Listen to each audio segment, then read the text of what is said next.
Hi guys, Cake Jewel here, and I'm going to show you how I made these really cool, realistic looking edible Legos. I used a silicone rubber by a company called BB Dino, and I love this stuff. It was simple, easy to use.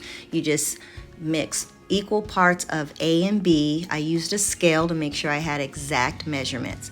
You really want to make sure you mix everything really good, scrape the sides of the cup, make sure everything is uniform, and then start pouring this inside your container on the side, slowly letting it rise over whatever it is you are wanting to mold. I actually glued down my Lego so I wouldn't get any air bubbles and nothing rise to the top. You don't want to ruin your hard work by forgetting that tip. So always remember to glue down whatever it is that you are molding.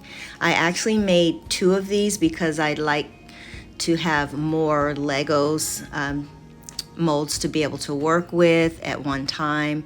And then you wait your 6 hours for it to cure, and definitely worth the wait. Look at that, it's a perfect mold. Slowly demold the product from the toys or whatever it is that you're working with, and make sure you just, if you have to clean it up a little bit, that's fine. Take off little pieces that need to come out. I actually filled mine with candy melts, but you can use whatever you want.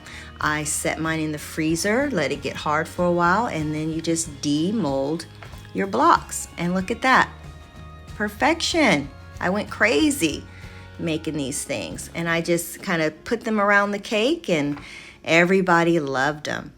Thanks for watching. If you have any questions, leave them in the comments.